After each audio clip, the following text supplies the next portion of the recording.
atau jenazah. Bagaimana caranya? Ini mari kita dengarkan apa keterangan dari guru kita. Mudah-mudahan berkenan dan jangan lupa nanti untuk tanya jawab kita. Terima kasih. Assalamualaikum warahmatullahi wabarakatuh. Waalaikumsalam warahmatullahi. Ini ada buku kitab fikih yang sangat sederhana.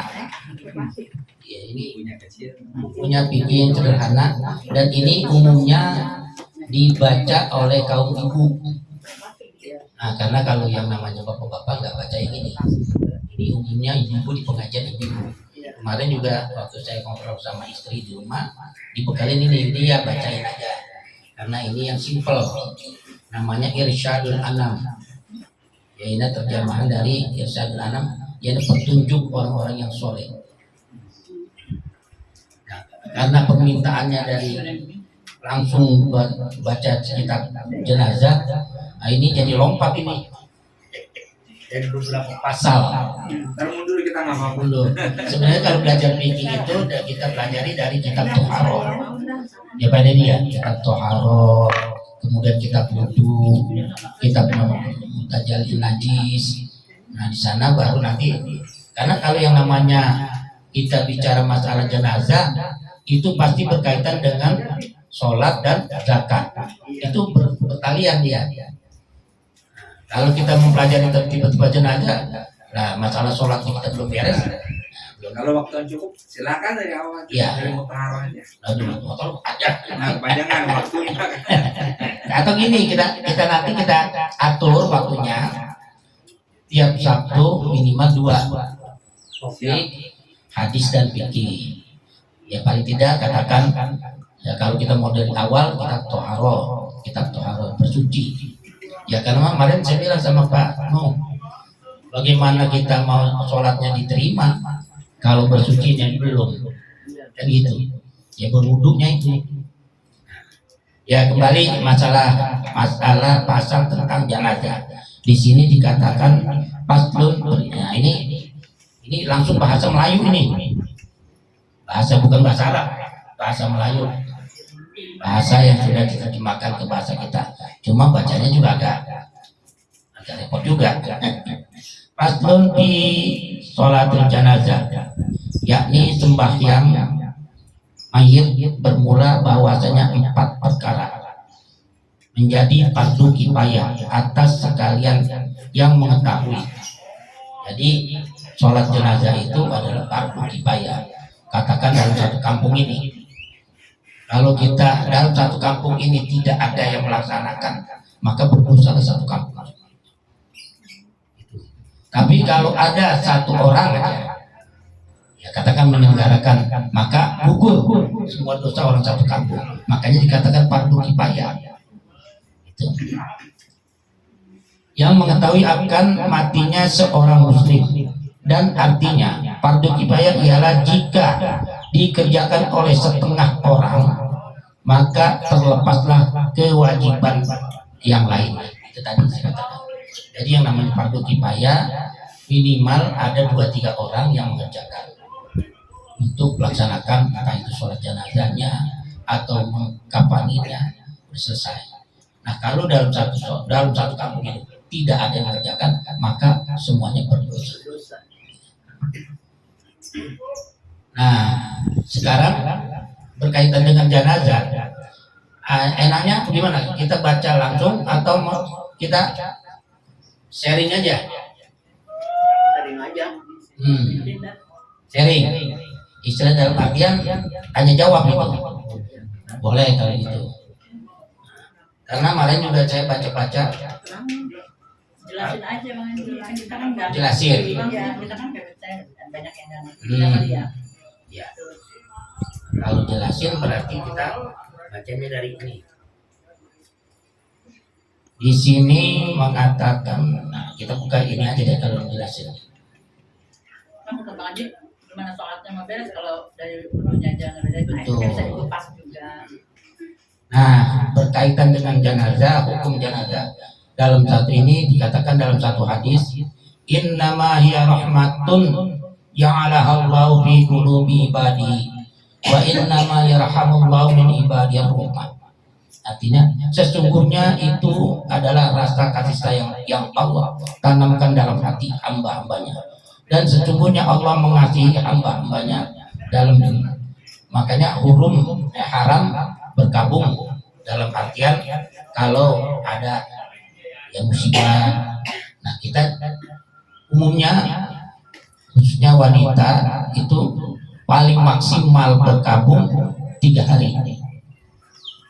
Tidak boleh lebih dari itu, kecuali istrinya yang ditinggalkan suami itu 3 bulan 10 hari, Pak. 40 hari. 4 bulan 10 hari itu memang karena waktunya disamakan dengan waktu nifas.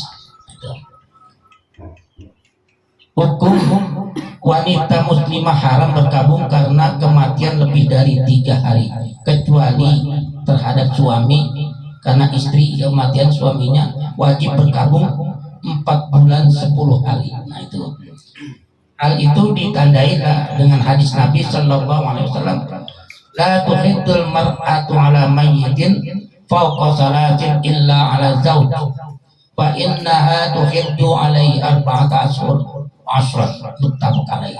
Jadi kalau hadis sudah muttafaq, ini hadis yang betul-betul udah mumpuni, tidak diragukan lagi.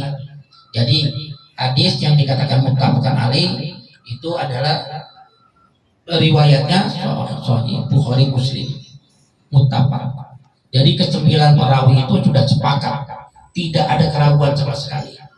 Tapi kalau hadis hasan, hadis yang lain-lainnya katakan di Tirmizi, masih ada beberapa yang menyamai atau yang lainnya. Tapi kalau sudah standarnya muttafaq alaih, berarti perawinya ini 2 orang yang sudah tidak diragukan lagi, Bukhari dan Muslim. Jadi dikatakan sini, la tuhiddul mar'atu ala mayyitin fawqa salatin illa ala zawji. Perempuan tidak boleh berkabung terhadap si mati lebih dari 3 hari. Fawqa salatin illa ala zawji, kecuali terhadap suaminya. Katakan suaminya meninggal. Karena masa berkabung terhadap suami adalah 4 bulan 10 hari. Itu sudah ditentukan. Itu. Nah, kemudian kalau umpama katakan ada mayat, yang pertama-tama di masalah hutang piutangnya dulu. Jangan sampai ada hutang piutangnya belum selesai, kemudian langsung dikubur. Nah itu. Makanya biasanya ya mungkin kalau Pak Deddy ini sering menjadi ambil nih. Nah, pada saat penyembah mau mensolatkan, biasanya itu ada perwakilan daripada keluarga atau orang yang diserahkan. Nah, biasanya apabila ada mayat, ada sangkut pautnya hutang piutang yang bisa dibuktikan secara otentik, maka hubungi keluarganya atau ahli waris. Nah, biasanya untuk membayar hutang-hutang itu warisan, harta yang ditinggalkan sebelum dipecah, selesaikan dulu. Jadi jangan ya kita keluarganya nih, wah harus langsung bagi, rumah sebelah sana buat si anu, rumah si anu buat sana, itu nggak boleh. Selesaikan dulu hutang piutangnya. Tanya dulu, barangkali si mayat ini ada punya hutang, tanya, selesaikan dulu hutang piutangnya. Hutang piutang itu baik yang nyata atau dia nazar. Nazar itu merupakan hutang juga. Katakan contoh, ya, katakan saya sendiri lah, katakan saya bernazar, nanti kalau umur gua panjang, tanah yang di sana tuh gua mau wakafin, nggak tahu berapa lah. Nah kesampaian itu pas meninggal, nah itu udah nazar itu harus diselesaikan oleh keluarganya. Jangan sampai tidak dibayar kan, karena kan yang nazar itu wajib, itu termasuk hutang. Kalau hutang ya wajib. Nah nazar juga itu merupakan suatu janji yang betul-betul harus ditunaikan. Dan di sini dikatakan membayar hutang. dalam hendaknya segera membayar hutang si mayit bila dia punya hutang, karena Rasulullah Shallallahu Alaihi Wasallam melarang menyolatkan. Nah, jadi sebelum disolatkan ditanya dulu hutang piutangnya dulu. Kalau ada orang yang bertanggung jawab, maka baru segera dilaksanakan sholatnya. Jangan disolatkan dulu sebelum ada pernyataan kesanggupan untuk melunasi hutang-hutang tersebut. Itu Rasulullah sendiri nggak berani menyolatkan itu. Nah sekarang jangan sampai hal ini terjadi. Jadi selesai dulu siapa katakan yang bertanggung jawab nih, anak yang tertua atau mungkin anak yang kesekian yang ekonominya ya dikatakan ada, yang penting ada yang bertanggung jawab. Nah nanti dia ngomong, silakan bapak-bapak, ibu-ibu atau yang lain sendiri yang merasa orang tua saya atau si mayat ini punya hutang, silakan hubungi saya dengan bukti-bukti yang bisa dipertanggungjawabkan. Jangan asal cuma ngata, asal ngomong, oh iya dia punya hutang saya, tapi nggak ada bukti, itu nggak bisa diselesaikan dengan bukti. Hal ini berkaitan dengan sabda Nabi Sallallahu Alaihi Wasallam. Nafsul mu'minin mu'allaqatun bidainihi hatta yuqda'an. Kitab Bukhari. Jiwa orang mukmin tergantung pada utangnya sebelum utang itu dibayar. Demikian daripada hadis yang itu. Itu yang bisa untuk sebagai gambaran. Nah kemarin ada pertanyaan dari salah seorang rekan kita jamaah. Nah pertanyaannya, kita buka dulu. Lupa saya bertanya.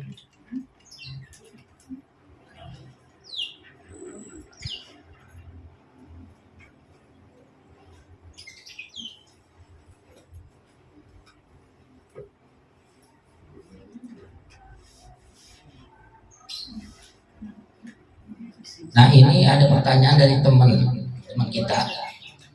Bagaimana kalau yang menjaganya atau yang dijaga bukan mahram? Di sini tulis muhrim, sebenarnya saya koreksi mahram. Jadi pengertian muhrim itu adalah orang-orang yang sedang mengerjakan haji atau umroh, yang sudah memakai pakaian ihram, itu namanya muhrim. Atau orang yang katakan keluarga yang dilarang untuk dinikahkan, muhrim. Ya.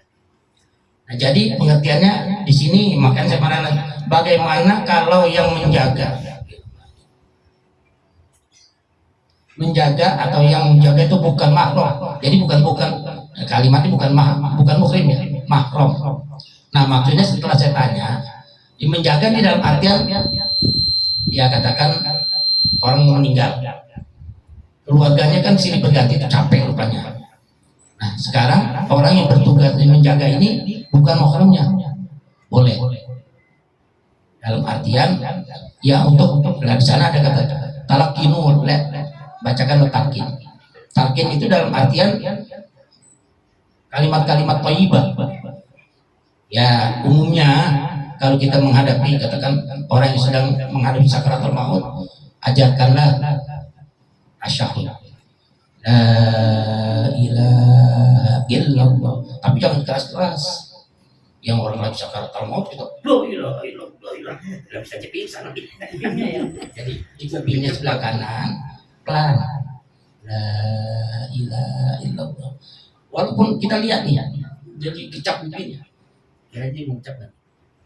Kalau suara kan udah nggak mungkin dari kita. Kalau dia ada gerakan bibir aja, alhamdulillah, insya Allah. Jangan sampai kan orang sedang sakaratul maut, kalau saya baca di buku Rum itu perjuangan antara setan sama. Pokoknya setan bagaimana orang ini supaya ya matinya dalam keadaan kafir. Dia berusaha sebagaimana. Ya namanya setan itulah perjuangannya dia. Karena udah sumpahnya dia. Waktu dia dikeluarkan dari surga, dia bersumpah, ya Allah, saya terima, saya dikeluarkan dari surga, tapi saya berjanji dan bersumpah, saya akan menyengsarakan Adam dan suku-suku selainnya. Izinkan, mau silakan kamu goda, umatnya kalau sanggup. Nah disitulah dan dia berusaha untuk perjuangan ya kita umumnya kita disuruh mentalkinkan itu bukan dalam artian ya kita dengan suara keras dan untuk kalimat-kalimat thayyibah. Nah guru-guru kita bersepakat katakan ucapan la ilaha illallah sambil kita lihat ada nggak nih kalimat itu. Mudah-mudahan ya kalau dia udah orang namanya sakratul maut udah berat. Nah di situ kita sambung lagi Muhammadur Rasulullah. Mudah-mudahan kalimat-kalimat itu walau dia dengar tapi untuk mengucapkannya udah sulit. Ya, kita lihat di situ insya Allah. Kalau pengungkapannya tidak lengkap, Nggak masalah. Yang la ilaha. maksudnya yang ininya yang lagi sakaratul mautnya. Nggak apa-apa. Kan dia udah mendengar minimal dia punya la ilaha illallah itu aja Pak. Biasanya cuma ujungnya doang. Iya, hanya Ya, tapi dia udah dengar. Iya kan? Kan lidahnya kayak udah ketarik gitu. Kalau kakak saya kan, saya disiplin kan di sini. La ilaha illallah. Gitu. Itu kan tapi capnya ini udah dari ini udah Ada gini. iya itu udah ini udah terkunci. Oke, nah, tetap itu merupakan ini. Yang penting jangan sampai si setan ini yang menang. Makanya dia juga untuk mentalkinkan. Talkinnya itu adalah kalimat-kalimat yang baik. Jadi Yang ujungnya kayak Muhammad Rasulullah. Iya. Gitu. Jadi Muhammad. alhamdulillah. Yang Kan penting saya itu. kan saya bisikin terus kan di kupingnya nih. Iya, kuping sebelah kanan. Hadapkan kuping sebelah kanan. Muhammad Rasulullah. Muhammad. Kita lakukan itu. Lakukan. Justru malah suami saya meninggal nggak ada yang tahu. Lagi zikir di masjid. Alhamdulillah. Lagi duduk pas anak Itu. kata anaknya, bapak lama amat sih ini sholat duha gitu ya, zikirnya lama. Mana sih disamperin tepuk-tepuk. Pak udah belum? Pak udah belum? Dia ya tapi tangan lagi gini. Iya.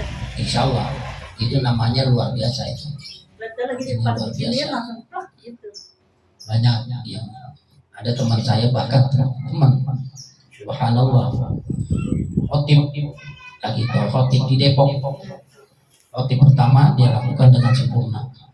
Begitu naik khotib yang kedua, khutbah kedua, baru dia mengucapkan alhamdulillah.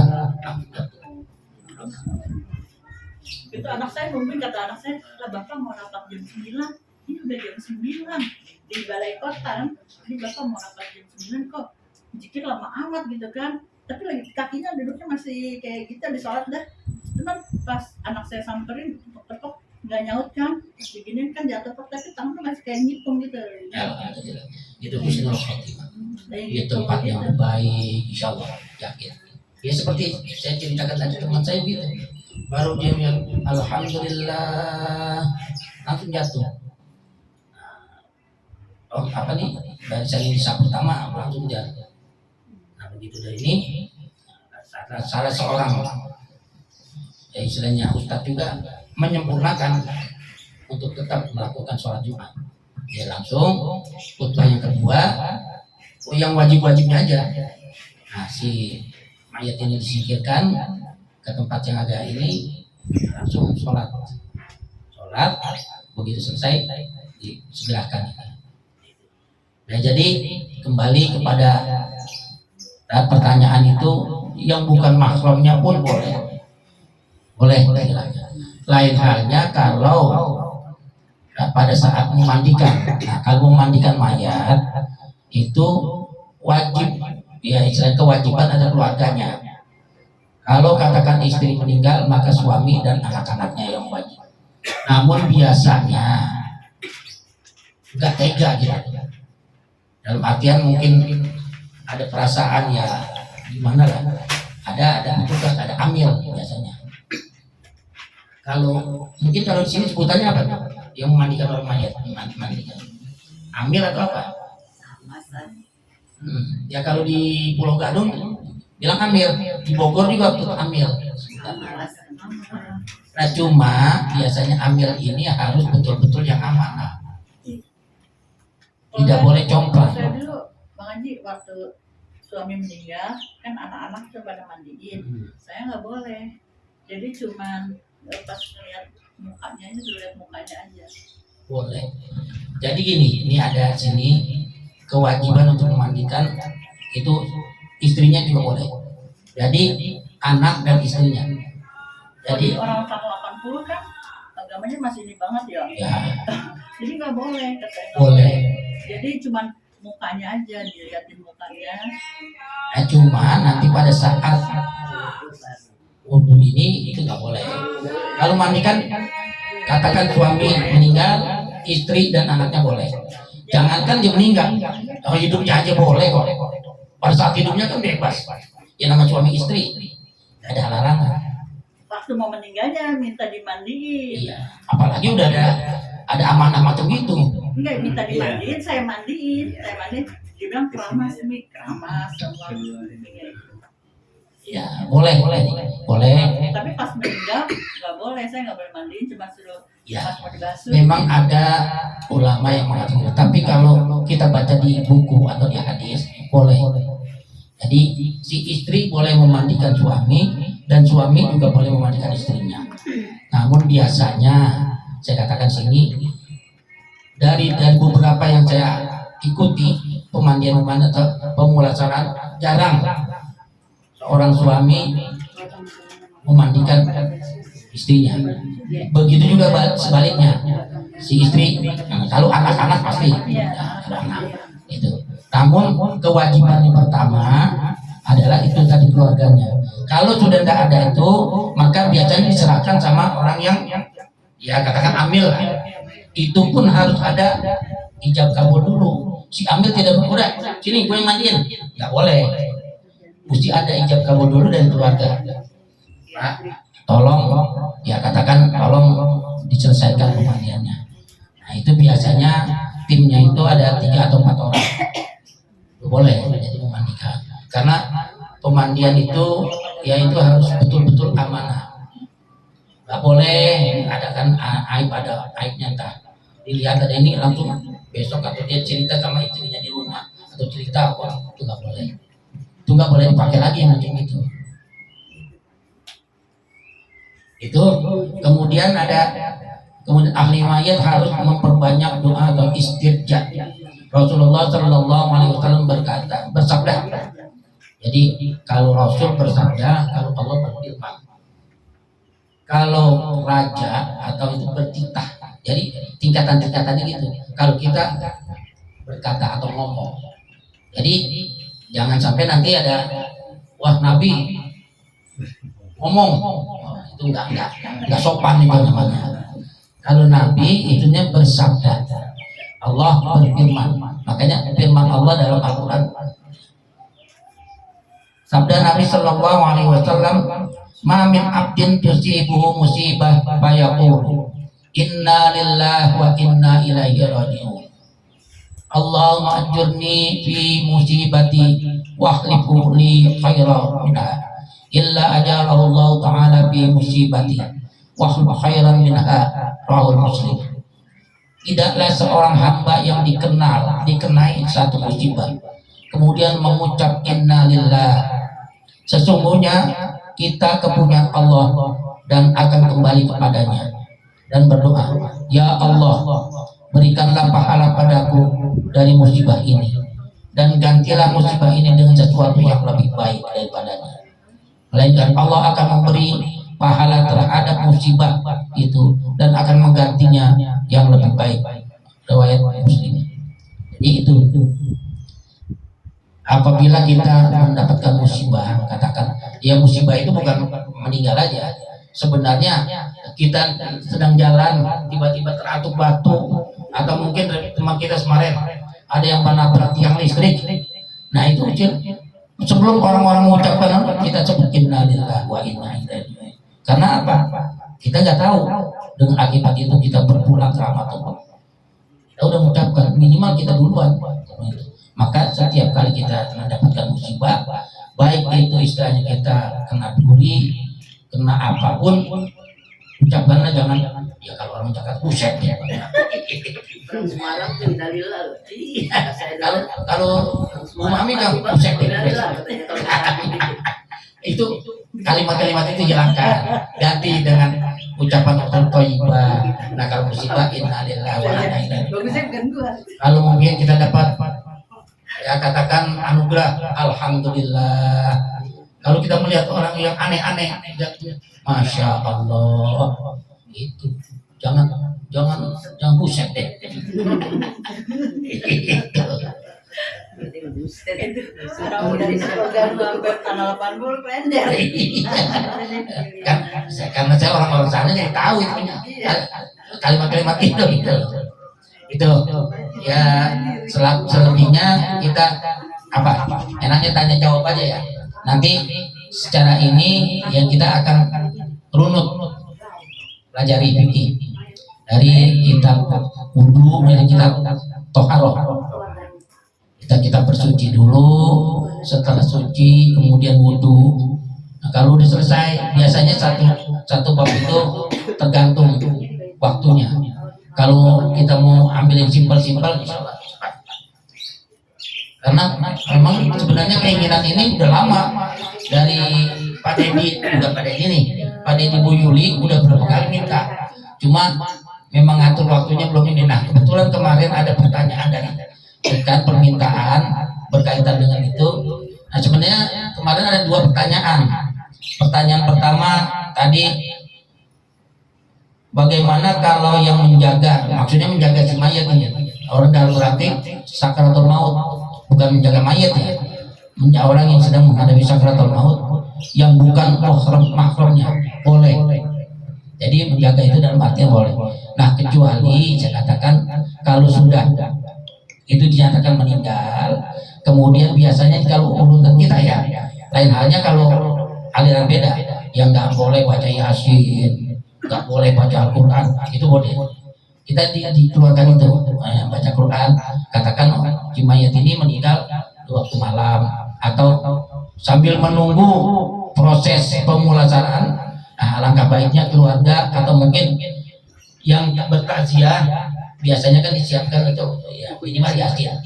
Nah, kita baca, kita hadiahkan kepada almarhum atau almarhumah agar apa? Kita iringi dengan kesenangan. Nah itu harus berwudu, boleh silakan. Yang tidak boleh. Nah sekarang kan Quran ini udah ya istilahnya ada yang istilahnya Quran mushaf, ada yang istilahnya baca. Kalau di HP ini kan nggak perlu wudu, sebenarnya boleh aja, tapi alangkah baiknya tetap berwudu, boleh. Kemudian pertanyaan kedua ini, yang menjaga sedang dalam berhalangan haid, ya udah tadi haid dalam artian boleh, dalam artian menjaga itu, kecuali karena apa? Ucapan la ilaha illallah itu bukan kita baca Quran, itu tasbih. Kita meniatkan tasbih. Lain halnya kalau kita menyengaja Bismillahirrahmanirrahim, Alhamdulillahirabbil alamin, itu namanya menyengaja untuk baca Al-Quran. Tapi kalau ucapan Astagfirullah, la ilaha illallah, itu namanya tasbih, boleh. Jadi walaupun dalam keadaan haid ya kata boleh, dalam artian ya kan yang dilarang kan baca Quran. Kalau ucapan-ucapan yang dilarang itu boleh. Tuh. Ada yang lain barangkali itu pertanyaan. Saya masih ada PR nih ya. Kan waktu kakak saya meninggal, itu kan anak mantu kan mandiin gitu kan. Nah, terus ada satu mantunya yang non muslim. Itu kan dia mau mandiin, ikut mandiin gitu. Saya larang kan, karena kan bukan muslim kan. Saya larang gitu kan. Terus kata yang mandiinnya nggak apa-apa bu, gitu. Kalau yang mandi boleh, nggak masalah. Oh nggak apa-apa. Nggak apa-apa, boleh. Nyiramin gitu Iya. kan? Nyiramin. Nah, yang penting asal kita betul-betul melakukan yang baik. Karena apa? Ya tadi saya cerita Endang tuh, mayat itu sensitif sekali, sangat-sangat sensitif. Sebenarnya kalau saya baca di buku ruh, kita guyur air. Jadi guyur airnya pun harus ada, jadi gini. nggak langsung dari gayung kita langsung guyur gini, nah harus kita tanam. Gitu. Iya di tanah. Minimal ada yang nahan. Jadi nggak semua orang ambil dari gayung langsung gitu. Kebanyakan saya lihat begitu, dari gayung langsung ser gitu. Itu baiknya. Saya banyak beberapa kali saya lihat Iya. begitu. Makanya waktu kalau saya baca di buku Ruh, sebenarnya mayat itu menjerit, teriak dia, teriak. Aduh, ampun. Cuma karena telinga kita ditutup oleh Allah, kalau binatang dengar. Binatang mau ayam, mau burung, mau binatang itu dengar. Makanya terkadang kalau ada, biasanya burung kan berkicau atau mungkin anjing melonglong, nah itu dia dengar ada. Tapi kok yang mandiinnya itu misalnya kita kan yang mandiinnya kan pakai saja gitu kan. Kok dia ini apa ya? Nggak ngajarin. Jadi kalau dari bakti diramin begini habisnya misalkan kita kan nggak pernah tahu usianya ustazahnya kan pasti lebih tahu yang mandiinnya kan harusnya kan harus ngajarin gitu kan. Nah itulah makanya Itu jadi kan amil nggak itu. didiemin aja jadi dari gayung aja udah begini. Jadi makanya jadi amil itu nggak sembarangan.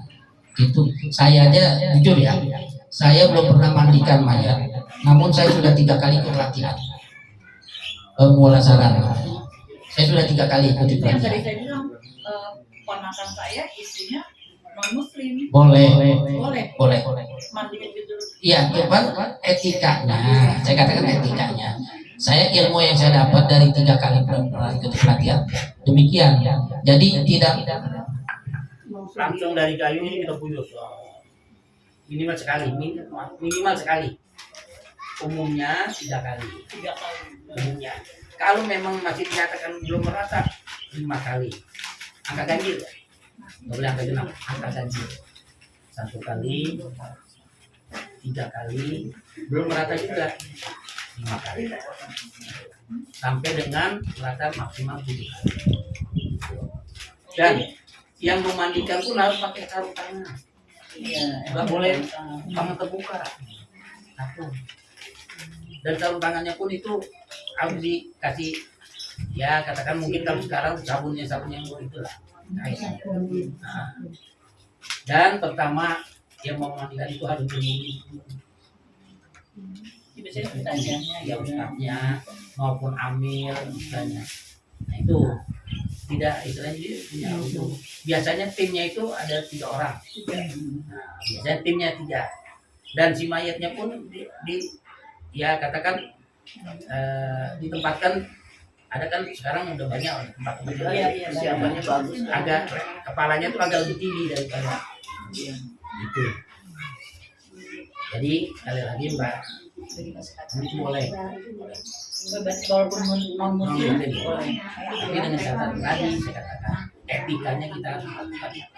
Kalau saya larang karena saya pikir kan ntar kakak gue kenapa bisa gitu kan ternyata di akhirat. Ya kan karena belum tahu yang Iya. Saya larang cuma kata yang mandiinnya nggak apa-apa mbak ini kan termasuk mantu. Iya. Terus saya bilang kan dia non muslim sampai berdebat terus saya Boleh. sekarang baru tahu. Mana ada? Ya kalau nggak tahu kan ya emang Iya. dibilang gitu ya. Ya makanya itu tadi saya bilang. Dulu saya juga gitu. Banyak ya saya kalau mandikan. Iya. Setelah tahu saya- yang bisa buyur ya. Saya telah belajar pemulasaran namanya, ngajari 3 kali saya ikuti, bahkan saya jadi ya istilahnya mayatnya lah, pernah yang terakhir kalau nggak salah latihan yang kedua kalau saya. Biasanya kan saya pakai boneka itu tuh, Iya. biasanya pakai itu. Tapi nah yang terakhir, yang kedua ada apa yang ketiga? Siapa ini dari jamaah yang mau ikut yang jadi mayatnya katanya? Nggak ada yang bersedia, udah saya, yuk saya mengajukan diri. Saya Pak, cuma pada saat kapan, woi jangan mau jadi kan, masa di kapan itu. Itu. Bapaknya banyak. Kalau yang wudhu itu wajib apa sunnah Pak? Apa tuh? Memandikan itu wudhu, punya wudhu ya? Harus berwudu, Wajib. wajib. Nah, bagaimana tadi yang non muslim tadi Pak ikut memandikan? Ya kan, yang pertama dia kan cuma membantu, ceritanya. Membantu dulu. Membantu dia Pak, Bantu doang. Memandikan. Nggak, membantu. jadi nggak bukan membantu jadi gini bang Haji bilang udah mandi nih udah bersih kan Terus anak-anaknya kan nyiramin nih satu-satu gitu kan. Masih non muslim juga ikut Nah, nyiramin. iya, nah, berarti udah selesai mandi. Jadi Jadi udah dimandiin. ah, Kan anak-anaknya tapi kan anak mantu kan nyiramin gitu kan satu. biasanya memang tawarin gini, ini udah selesai nih pemandian, boleh ambil ditanya mana keluarganya nih yang mau ini. Nah, itu Ya anak mantu, ya suami gitu kan. biasanya gitu. Tapi kalau yang harusnya udah selesai langsung di ini pada saat pengkapanan, nah itu baru ditanya ada yang mau ya katakan mungkin perpisahan terakhir lah gitu ya mau bisa ini itu boleh. Jadi itu pada di umumnya yang mandikan itu harus berwudu. Jadi Si ambilnya itu. Iya ambil. Ya Si katakan ambilnya balik. ya katakan umpama saya nih aku meninggal atau mungkin ya maaf ya katakan ya istri, nah, saya harus dulu kalau saya mau lihat ini. Dan kalau saya mau menyerahkan kepada petugas itu harus saya serahkan dulu ijab kabul. Nanti harus dulu. Pak, tolong diselesaikan prosesnya pemandian, saya serahkan sepenuhnya. Terus gini Pak Ji, katakan ini rumah duka ya, Iya, menempatkan posisi mayat itu katakan belasanya kan kiblat nih. betul. Sebelah mana kepalanya? Sebelah kanan. Anggapan ini kepala. Iya. Biasanya sebelah Ini, utara. ini kan ini kepala nih. Iya. Tapi ini Iya. ke sana. Kalau utara mah utara. Barat, Itu kiblat apa bukan? Iya kan Utara kita sana, ya, utara. Ada kiblat berarti. Iya. Baratnya sebelah sana. Iya. Berarti posisi kepala di mana? Sebelah kanan. Sebelah kanan. Ini Iya. ya. Ini ya kepala Iya. ya. Begini berarti ya. Betul.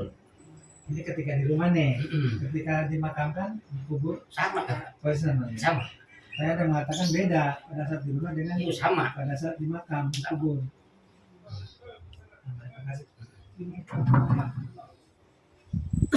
Nanti akan kita ketemukan di sini Pak. Cara memandikan, nah, di sini ada memandikan, menyiram air dan seluruh dimandikan oleh orang yang soleh dan amanah. Nabi Shallallahu Alaihi Wasallam bersabda, liyughsil mautakum al-mahmun fayasir batnuhu birifki lima asa ayyukhraju minhu lima ada summa yalubu ala yadihi hilqahu wa yanwi guslahu summa yaghsilu farjahu wa ma bihi min adha summa yanzi'ul kharqahu wa yudayyibu wudu as-salat summa yaghsilu sa'irul jasadi badi'an bi'a'la ila aslafi yaghsilu salasan wa illam yaghsul niqa'an ghuslahu khamsan wa yadlu ghuslahu arba'a sabu'an wa nahwu. Artinya hendaklah mayat dimandikan oleh orang yang punya sifat amanah tadi, yaitu orang yang betul-betul bisa menyimpan aibnya, apapun yang dilihat tidak boleh diomongin kepada orang, jangan bahkan sama keluarganya sendiri. Ya katakan contoh, saya ada teman dia tukang mandikan ini, sepulangnya dia itu,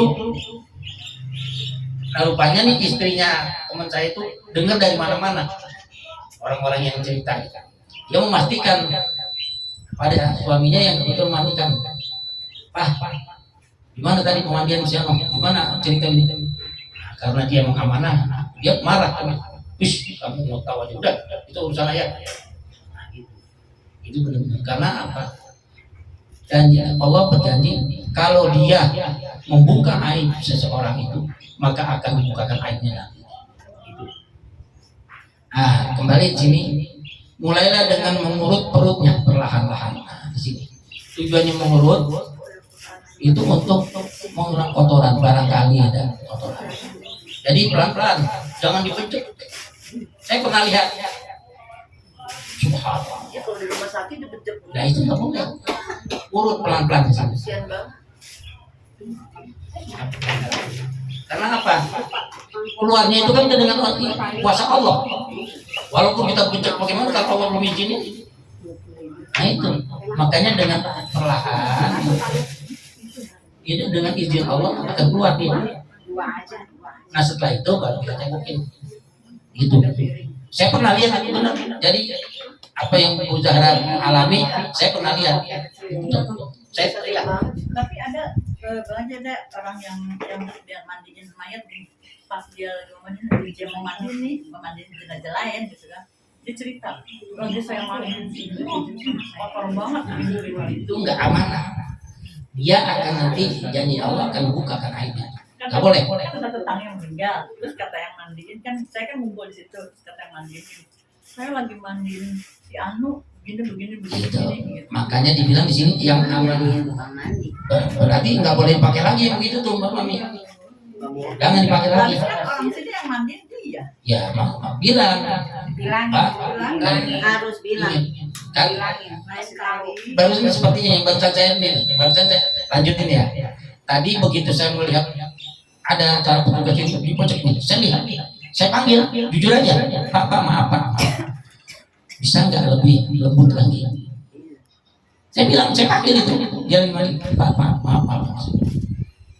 Waktu itu kebetulan rekan ya orang Telkom yang meninggal, saya datang.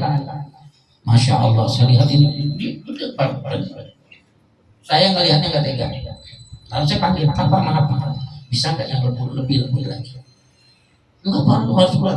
Saya bilang, Pak, keluar atau tidaknya kotoran dari perutnya si mayat ini karena izin Allah. Bapak becek itu, sampai keras sama orang. Bapak becek itu, kalau belum izin Allah nggak akan keluar. Karena dengan izin Allah, selembut apapun kita bisa keluar. Itu. Maka ya orang mungkin si ambil itu belum baca buku ruh. Kalau dia udah baca buku ruh, Dia sendiri kan jenazahnya udah dipotong keluar ya. Terus dia kan sambil ngeberesin stiker yang kain kapan, sambil ngoceh aja dia ya itu. lagi saya si mandi Ya. begini. Lain kali jangan Kan pakai. kita aja pada ngedengerin semua ada yang ada di situ. Ya, gubris saja Pak, sudah cukup Pak, cukup. Gituin. Kalau mungkin kita dengar, mau ibu-ibu mau bapak, Pak atau Bu, cukup Bu, Insya Allah. Kita aja yang pada ngedengerin ibu kamu dia. Iya. Dosa apa? Makanya saya bilang yang amanah. Gitu. Mulailah dengan mengurut perutnya perlahan-lahan, barangkali ada kotoran yang dapat dikeluarkan dari perutnya.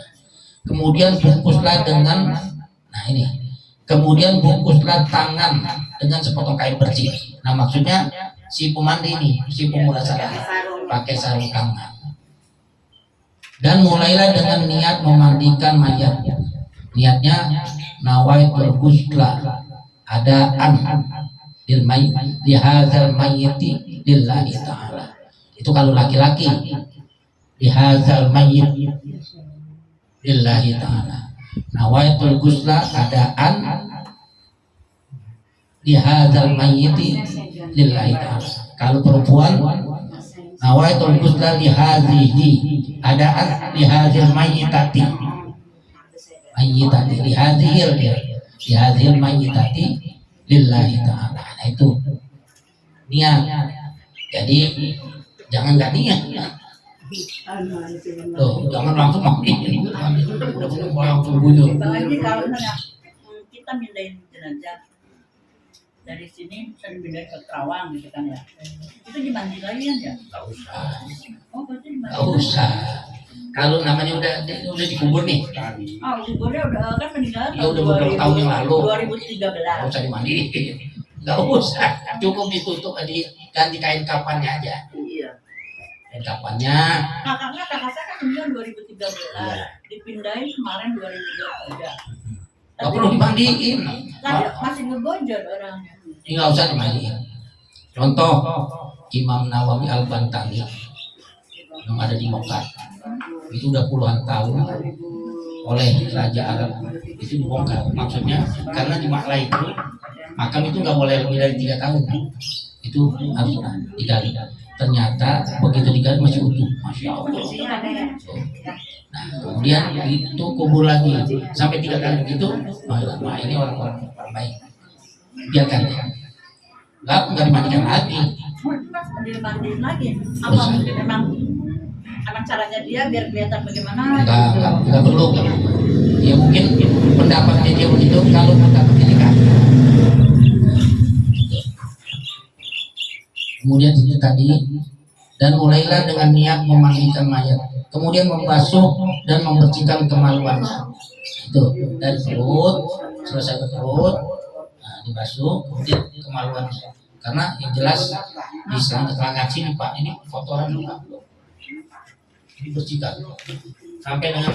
Nah umumnya nih, ini yang saya sering perhatikan, keluarganya, wah kalau masih hidupnya begitu meninggal suruh menyebokin aja jangan berani keluarga umumnya.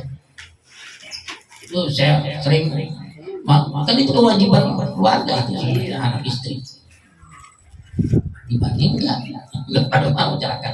Akhirnya ya udah si mayat si ambil itu yang ngerjain itu dibersihkan. Nah kemudian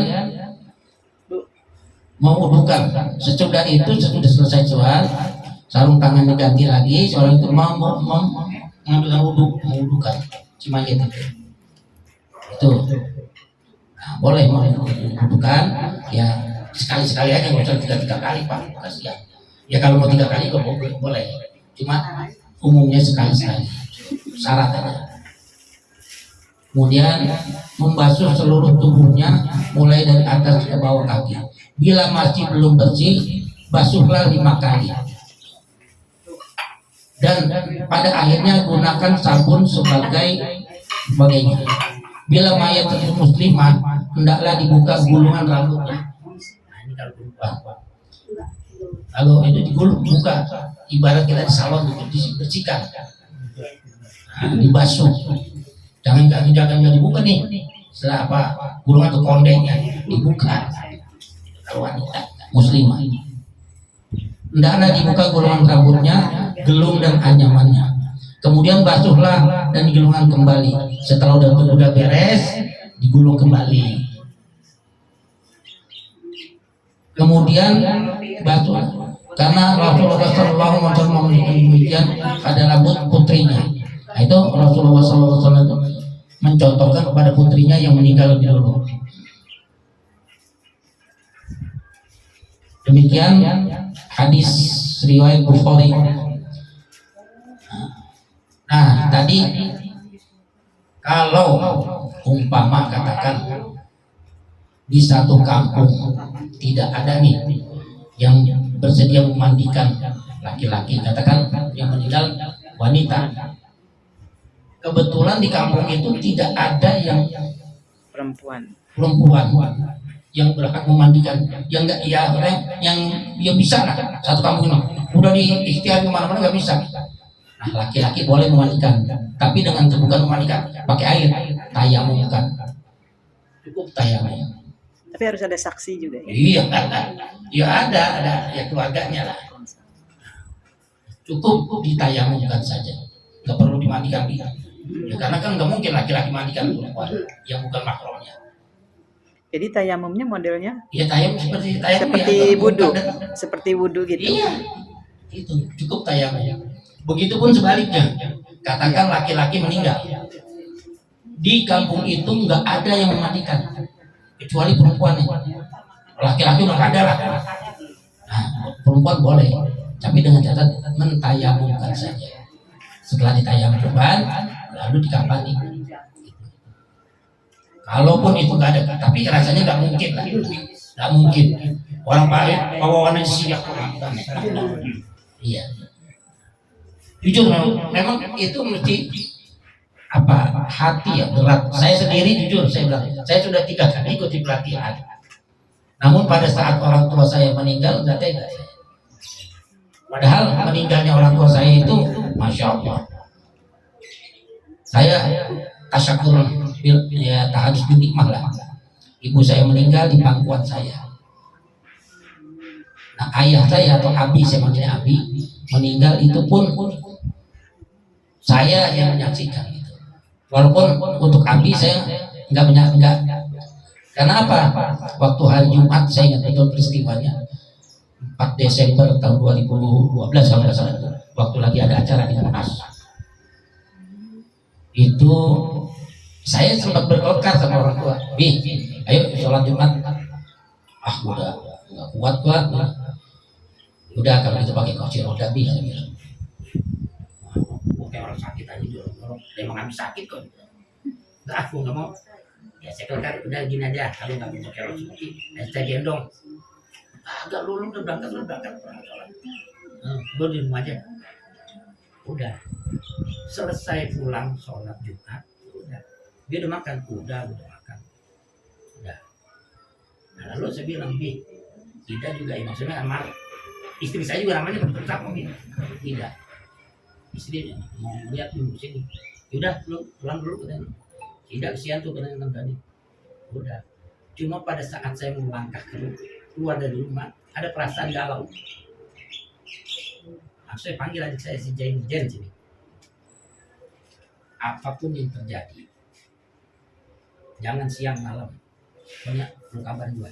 Ya bang, saya berangkat pergi lagi. Kapan? Buat sampai juga langsung sini lagi. Berangkat saya. Diantar sama adik saya yang ke terminal Bogor. Pas saat saya melangkah, waktu itu ada mobil Lorena, Bogor Bogor. Baru tiba naik. Adik saya yang jadi ini ngebil, Bang, mana? Terminal. Balik. Cuma kata-kata balik itu, wah, langsung dia balik. Panggil ojek, Bang, antar saya ke jalan BCS. Ya, tempat tinggal. Sampai rumah, adik saya keluar dari kamar, Bang, ridoin ya, ambil yang ada ayo. Saya panggil abang saya yang tua, agak percaya. Saya bangunin dia dari tidur. Bang, ya nama abang saya pakai, Bang. Habis lu jangan bercanda sama gua. Ya karena apa? Tadinya habis kita ngobrol bareng. Ngobrol bareng. Jangan bercanda. Udah. Enggak, abang saya paling tua, dia bilang agak percaya. Udah, akhirnya istri-istrinya bilang, lu bangunin lah. Begitu datang abang saya bangun. Udah bagi